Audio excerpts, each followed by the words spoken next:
امروز در خدمت شما همراهان گرامی و عزیزان دانش آموز در کانال هستم با یک برنامه بسیار بسیار مهیج و عالی در مورد یکی از پادشاهان قدرتمند افریت که این پادشاه رو شاید بعضی ها اسمشون رو شنیده باشند و بعضی ها اسم ایشون رو نشنیده باشند. میمون الخطاف پادشاهی هست که نامش رو برای شما گفتم و در ادامه برای شما یک سری از خصوصیات و کارهایی که این پادشاه افریت میتونه انجام بده رو حتما بازگو میکنم. برای اینکه این برنامه رو حمایت بکنید با لایک و کامنت، یادتون نره که حمایت رو داشته باشید. با من در ادامه تا انتها همراه باشید. با نام و یاد دادار پایدار و با درود و عرض ادب خدمت تک تک شما گرامیان همراهان کانال، امیدوارم در هر کجایی که هستید به دور از کجی و کاستی همراه با تندرستی باشید.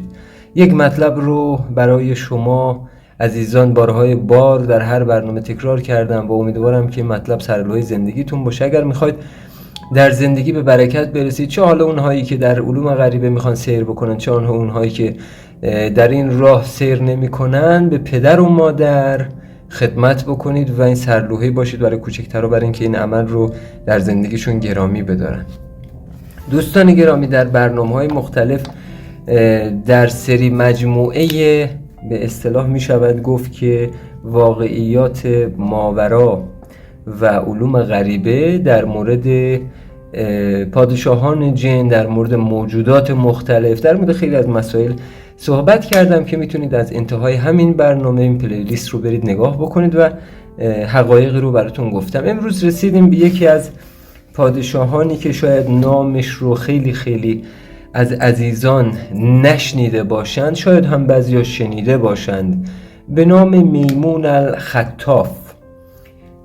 جناب میمون الخطاف همون جور که میدونید از اسمشون برمیاد از طایفه میمون ها هستند و خب طایفه میمون ها دوستان من بارها گفتم، خیلی ها فکر نکنند که اگر صحبت مثلا از روی طایفه میمون میشه این هست که حتما اینا میمون هستن، شکل میمون هستن. نه، اینها در قبل از اسلام و به اصطلاح به زبان عبری و اینها طوایفشون مختلف است، منتها چون از زمان اسلام به بعد و از زمانی که حالا عرب ها نامگذاری کردن، این یکی از طوایفشون اسمش گذاشتن میمون، که حالا بعدها درباره طایفه میمون ها براتون بیشتر صحبت خواهم کرد. یکی از مطالبی رو که باید در مورد جناب میمون الخطاف بدونید، همون جور که از اسمشون برمیاد ایشون افریت هستند و من همیشه گفتم که در بین جنیان قدرتمندترین نوع جن چه هستن؟ همین افریت ها هستن. حالا این که میگم جن و جنیان، دوستان نگاه بکنید، ما هر چرا که نمیبینیم اسم جن روش میگذاریم. یعنی شما اگر که بر فرض مثال مثلا این رو که دارم بهتون میگم، شاید خیلی از طایفه ها باشه که اصلا ربطی به این موجوداتی با این شکل و شمایل نداشته باشن که ما اونها رو جن مینامیم، ولی به دلیل اینکه خب خیلی ها ما نسبت به این مسائل اون رو نسبت دادیم به جن و جنیان، مجبور هستیم که اون رو در همین حیطه تعریف بکنیم.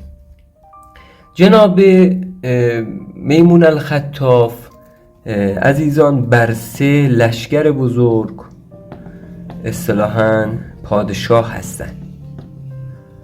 حالا امور مختلفی از دست ایشون برمیاد. کلاً ایشون از نظر قدرت بسیار بسیار قدرتمند هست. من قبلا اگر یادتون باشه در همون برنامه که میگم در همین آخر پلیلیستش رو میگذارن در مورد واقعیات ماورا، در موردی که از قدرتمندترین پادشاهان افریت به نام جناب میمون ابانوخ صحبت کردم و توصیه میکنم حتما این برنامه رو برید ببینید و اصطلاحاً یه سری چیزها رو در مورد جناب ابانوخ بدونید. در اونجا بحث تعریف کردم از خاطره اصطلاحاً دعوت این بزرگوار. و شما میتونید که اون برنامه رو ببینید.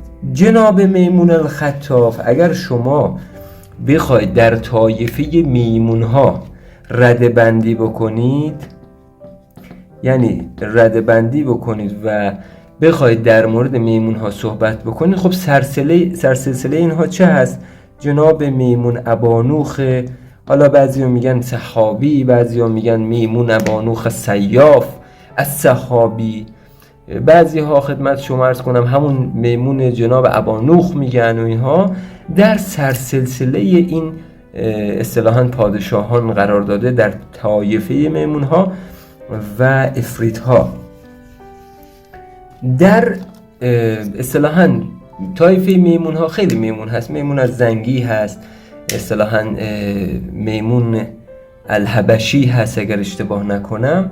بعد میمون های زیاد داره، میمون مارد داره، میمون های زیادی دارن در این طایفه. اما اگر ما بخوایم سلسله بندی بکنیم از 1 و 2 و 3 و اینها، جناب میمون خطاف در درجه 3 قرار میگیره که خب ما میدونیم که اولش عرض کردم جناب میمون ابانوخه، بعد پایین تر از اون میمون زنگی هست که بسیار قدرت داره. اما میمون خطاف اصطلاحاً در اموری اصطلاحاً قدرتمند هست. شاید جناب ابانوخ قدرت‌های بسیار زیادی داشته باشه، اما او رو بیشتر بر هیبت جنگ و لشکرکشی و این مسائل میشناسن. حالا قبل از اینکه بریم سراغ ادامه برنامه تا اینجا که رسیدیم، اگر خواستید دوستان این برنامه ها رو حمایت بکنید، کانال رو حمایت بکنید که کانالم یه مقداری برای بیشتر عزیزان بتونه واقعیتش رو بگه و این کانال ادامه پیدا بکنه، زحمت بکشید اول 2 کامنت انگلیسی برای ما بگذارید و لایک به حتما بزنید. عزیزانی هم که سابسکرایب نکردن میتونن سابسکرایب بکنن و حتما این زنگوله کانال رو بزنید و بذارید روی همه. با گزینه‌های همچون سوپر تانکس میتونید کمک خوبی به کلیپ ها و شناخته شدن بکنید و همچنین دیدن تبلیغاتی که بر روی کانال میاد بسیار بسیار میتونه به کانال کمک بکنه. عزیزان هم که میتونن کمک مالی بکنن از طریق گزینه پیپل و شماره کارتی که در کانال هست میتونن زحمت رو بکشن، این کانال رو حمایت بکنید. اسپانسری نداره، شما عزیزان هستید که کانال مال خودتونه. عزیزان دوستان، میمون الخطاف در دستوراتش و بیشتر در دستورات چه چله نشینیش، چه در دستوراتی که برای او واقع شده، بیشتر بر امر سیمیا به حساب مهارت و قدرت بیشتری دارن. کسانی که بخوان به اصطلاح از چشم دیگران خودشون رو بگیرن، کسانی که بخوان طیل ارز کنن، کسانی که بخوان در اموری مثل اصطلاحاً تصریف قلوب کار بکنن، یعنی اصطلاحاً من بذارید این رو در اصطلاحاً محبوب قلب شدن و همچنین در سرد شدن قلب، در هر دو کار، هم اینکه شما تصرف بکنید قلبی رو بگیرید و همچنین در سرد کردن اون قلب بسیار بسیار قدرتمند هستند. کسانی که عزیزان بخوان بر امور کنوز و دفاین دست پیدا بکنن میتونن از جناب میمون الخطاف استفاده بکنن. یکی دیگر از چیزهایی که جناب میمون الخطاف بر او قدرتمند هست و بسیار بسیار در اون مهارت داره، کمک در علم کیمیا هست عزیزان، در علم کیمیا. حالا عرض کردم طیل ارز یا جابجایی و همچنین دوستان جر جماد. در مورد جر جماد من یه ذره توضیح بدم، شاید عزیزان ندونن. خیلی عزیزان نگاه بکنید، در قدیم شاید مثلا شنیده بودید که میگفتن کسی یک ظرفی داشت، این ظرف رو مثلا فلان چیز رو میخوند، دست میذاش روش، این ظرف شروع میکرد به چرخیدن و حرکت کردن میرفت. یا در بلند کردن خیلی از اجسام، حالا مثلا سنگ بزرگی رو یکی یه جا گذاشته بود میخواستن بلند بکنن، یا مثلا من حتی شنیدم بزرگواری با ایشون، یک استاد خیلی قدرتمندی با ایشون اصطلاحاً رابطه داشتن، با ایشون طرح دوستی داشتن، ایشون یکی از چیزاش این بود که کسی که این یه فردی به من تعریف کرد در قم، گفتن که ما جایی بودیم و حالا در یه مراسمی جایی یکی بهشون حمله میکنه از کسانی که به اصطلاح میشود گفت که خودشم نیرو داشته و اینها. میگه دوستی که ما داشتیم، همین بنده خدا استاد خیلی بزرگ، میگفت که با اشاره این فرد رو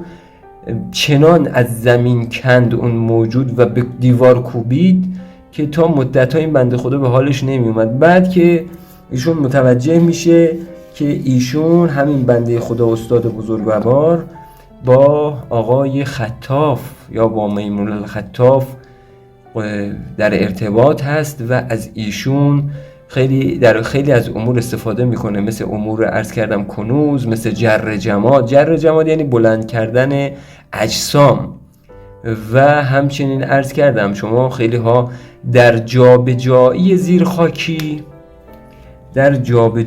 زیرخاکی از این موجودات استفاده میکنن که اونها عرض کردم همشون افریت هستن. و بیشتر دستورات میمون الخطاف، من قبل از اینکه برنامه رو بندم یه چیزی در مورد 2 چله ایشون بهتون بگم دوستان. ایشون بر دین اصطلاحاً اون چیزی که ما میدونیم پایبندی ندارند و تا اونجایی که من میدونم ایشون بر صراط، یعنی خیلی ها فکر میکنن شاید ایشون مسلمان باشه، پیرو حضرت ختم مرتبات باشه، به این صورت نیست. ایشون تا اونجایی که من خبر دارم از پیروان حضرت کلیم الله هستند و اون چیزی که می نمایانند بر این هست و پیرو کلیم الله بودن هست. و 2 چله رو من از ایشون دیدم و این 2 چله میدونید که الخطاف یعنی میمونی که داره چنگه هست، داره به اصطلاح میشود گفت که حیله هست، میمونی که دارای به اصطلاح میشود گفت که جلب کردن هست و خیلی خیلی ایشون قدرتمنده و خیلی از امور از دستشون برمیاد. در مورد 2 چلهشون، یه چلهشون من از ایشون دیدم 72 روز هست، چله‌ای که برای عهد با ایشون هست، و یک چله از ایشون دیدم 2 تا 41 روز هست که افرادی هم که بخوان با ایشون در ارتباط باشن حتما باید در کوهستانی خالی از سکنه و یا در کنار یک دریا، چون ایشون بر اصطلاحاً سیر می شود گفت که طبع باد هستن و قدرتمندن، سیر دارن، قدرت سیر بالایی دارن و بر همین اساس هست که خیلی ها میدونن که ایشون در امر طی الارض میتونید ازش استفاده بکنید. و در مورد جناب تختقوش هم صحبت کردم، ایشون هم تقریبا میشود گفت که توی همچین یک راستایی هستن جناب خطاف، ولی بیشتر کارشون تخصصی بر همین اموری مثل طی الارض، مثل گرفتن از چشم دیگران، جلب کردن چیزهایی مثل ختم قلوب، مثل جذب قلوب، مثل انصراف از قلوب و اینهاست. کسانی که با ایشون در ارتباط باشن، ایشون میتونه در اصطلاحاً مغز دیگران سیمیا بکنه، مغز دیگران رو به نفع فرد مقابل بسیار بسیار قدرتمند تغییر بده و اموری از این جهات. و عرض کردم ایشون 3 تا لشکر دارن، یک لشکرشون لشکر جادوگران هستن، یک لشکرشون لشکر قهریه هستن و یک لشکرشون هم لشکر خدامشون هستند که ایشون رو مثل همه پادشاهان میمون، مثل میمون زنگی حبشی، مثل میمون الخطاف و بقیه میمون ها اصطلاحاً بسیار بسیار تکریم میکنن و بسیار هم قدرتمند هستند. سرزمینی هم که برای ایشون گفته شده عزیزان، همین سرزمین هایی است مانند مغرب و کشورهای آفریقایی که در 2 کشور نامش رو برده شده که طایفه میمون ها، اگر یادتون باشه در مورد جناب میمون ابونوخ هم بهتون گفتم که یکی از کشورهایی که این بزرگوار در اونجا حالا این پادشاه هستن همین کشور مغرب هست. و امیدوارم که عزیزان این برنامه هم براتون مفید و فایده واقع شده باشه.